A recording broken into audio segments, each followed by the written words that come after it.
Hello everybody and welcome to another Journal With Me video. In today's video I am continuing my challenge of using my stationery bento box from the Sora Ahsan shop. I got this box last year and I challenged myself for the month of April to only use supplies from this box, and it's been really fun and it has actually been a challenge. Not a bad way, but definitely making me think more about my supplies, and limiting my supplies has always been a tactic that I have always really been successful with, because if I have too much of something, I tend to struggle a little bit more, and being limited to mostly just the supplies in this box has really kind of simplified the process, but it also makes me really think about the supplies that I'm using. So I've really enjoyed it. As you can see, we have a little calico cat as the cameo character in today's episode. She decided to sit down on my desk to enjoy the sun and just did not care that I started to work. No matter how many times I poked her, she was committed, you guys. So I'm just going to pull some supplies in the color tones I feel like I want to use. Mostly I'm trying to find colors that are going to match that piece of wrapping. It was an envelope from a notebook that I purchased from Sea Salted Paper, and I just love the way she decorates things and couldn't throw that away, and I decided to save it. But I wanted to try to find colors that would match that to go out with the layout so that everything kind of felt cohesive and less forced. And so I'm just searching through the entire box, just touching every piece. I feel like that is a tactic that works for me. If I touch everything, not only will I be able to see the texture of everything, but I can get a better idea of how things are going to flow. And it's just, I like that. Some people might think it's annoying to literally touch every single one of your things before you decide to use it or not, but I actually enjoy it. It's therapeutic because I love these things anyway, and finding any excuse to touch something that is this beautiful is like a no-brainer for me. So I'm gonna start. I have an idea of what I want to do for both layouts, because I do actually do two different layouts in today's video, but I pulled supplies this time around for just the one layout that I want to do first, which is to match, like I said, that piece of paper there. And I'm trying to be so graceful about the calico butt thing, directly in my workspace, but she just was not getting the hint. So I just decided to work around her and call it good. We do take a little play in a minute, but the girl just was not catching the hint.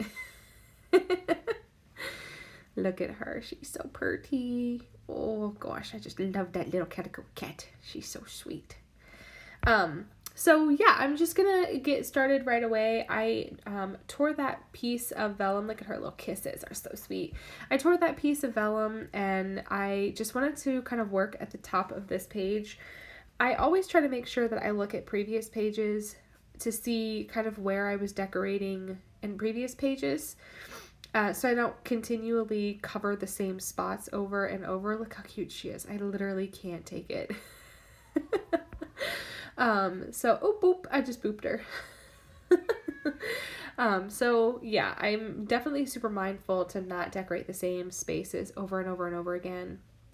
And in this particular layout, I guess I decided to start with the top, because I knew that the right hand side was basically going to be covered mostly with this little tip-in of this little envelope decoration. I really had to be mindful about where I was covering, and the fact that I needed to still be able to have space to journal, even though the right hand side would be completely covered up by this tip-in. But it worked out in the end. I think I really like it, and you can be, I don't want to say you could be the judge of anything, because that's a lot of pressure, but you can decide for yourself if the flow works for you.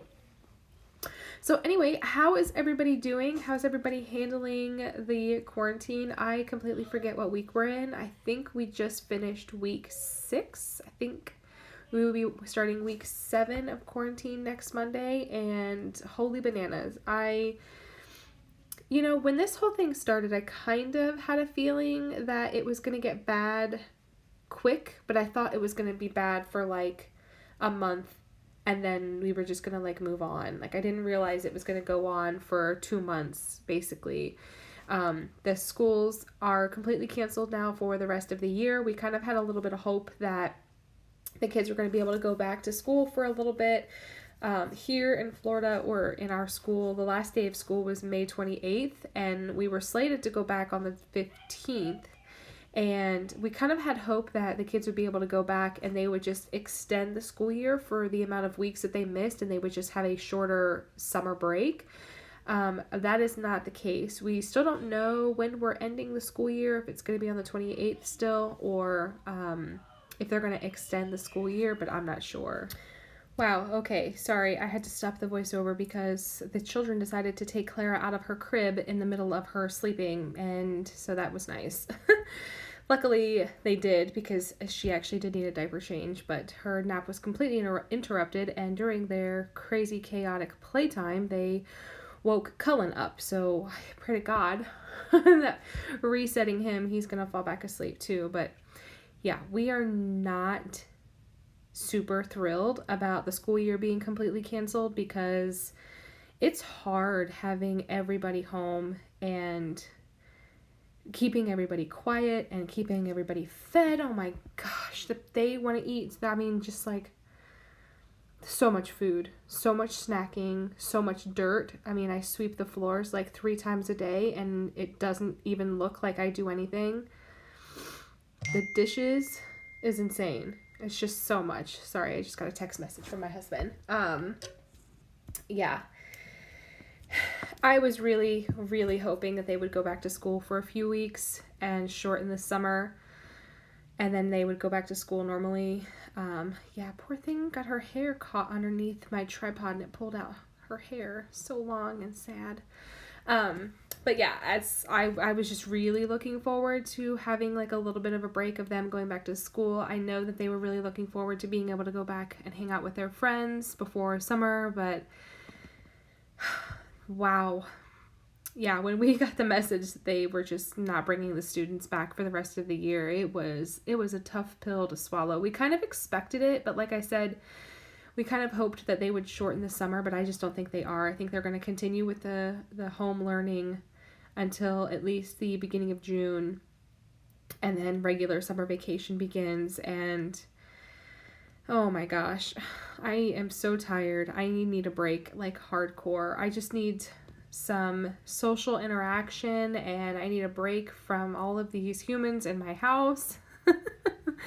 I'm just trying to keep it real. I'm not being complainy or like not being understanding of the safety requirements of all this. I'm very understanding. I'm very appreciative of what's going on in the world, but I'm only one person and I have 4 children and they all need me all the time, and I'm tired. I just want a break. I want to go to Target without feeling like I'm putting myself or others at risk. And I want to go to the antique shops without feeling guilty. And I'm there, you know, I'm there. So anyway, I've started a new spread. I'm going for a black and white theme. I don't think I've ever done, well, I have done a black and white theme, but it's been a while. And I really wanted to play with the black and white colors. I know there wasn't very much in my box, but there was enough to make at least a layout. And so I wanted to kind of run with that a little bit. And so I just used the exact supplies that were there and just went for it. And I really love the way that it turns out in the end. I'm really actually loving the simplicity of the colors and just everything, all the things. I really like how it turned out. So anyway, I hope everybody is doing well and enjoying the time with their family and not getting too crazy about being stuck in the house with your kids or loved ones. I tell you what, if I am so jealous of the people that don't have kids right now and can do this quarantine thing sans children, because I just feel like I would be really loving that. Being able to sleep in every single day and not having to deep clean your house every night when everybody goes to bed because it's just so messy. and not having to go grocery shopping, like full grocery shopping every 4 days because you have 1,000 people in your house and they want to eat like 17 times a day. God. I don't drink coffee and I don't drink, but I feel like I want both of those things. Oh my gosh. Anyway, hopefully we will all be back to our regularly scheduled programming soon, and we'll be able to get back to the things that we love and be able to spend time with the people that we love. I know that my kids are really missing their family members, their uncle and their grandmother and their grandfather. I know they're really missing them because they spend most weekends there with them. And my mother-in-law works in a nursing home and my sister-in-law works in a hospital. So contact with, you know, my brother-in-law and my mother-in-law are non-existent right now just because we don't know what, you know, health risks they encounter regularly. And not that we're worried about getting sick, because, you know, we're all pretty healthy and we all have, you know, great immune systems. We're not worried about getting sick. What we don't want to do is spread this. That's not what we're into. We don't want to be one of those asymptomatic people and end up spreading the sickness without even knowing it. So that's our fear. That's what our worry is. And it's tough because the people that you spend your weekends with, and we do family dinner once a week, and not being able to do that now, it's hard. We miss our people. So anyway, soon, people, soon. I just want you guys to all know that you're not alone, and we are all in it, and we're all struggling. And I'm really upset that I got ink on that page right there. I'm super trying to stay calm.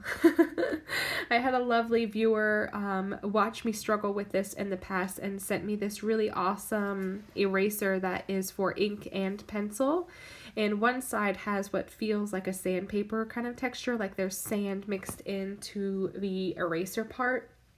And it's supposed to just rub the ink off of the paper. And I'm showing you right there what it looks like. It's just a Tombow mono eraser. And it works okay. It's not like, it doesn't completely take the ink away, but it does take the brunt of it away. So I'm really happy to have that in, to be able to use that, because it definitely is frustrating. The ink thing. Some inks are super wet and some just aren't. So look, I've done it. I'm like, no, what am I doing? Oh, anyway, so I'm going to bring it in closer so that you guys can see it. I'm sorry for this really terrible rambly video. I hope everybody is doing well. And if you have any questions, as always, please leave them down below. And I will catch you guys later. Thank you so much for hanging out with me, and I hope you have a great weekend. Thanks. Bye.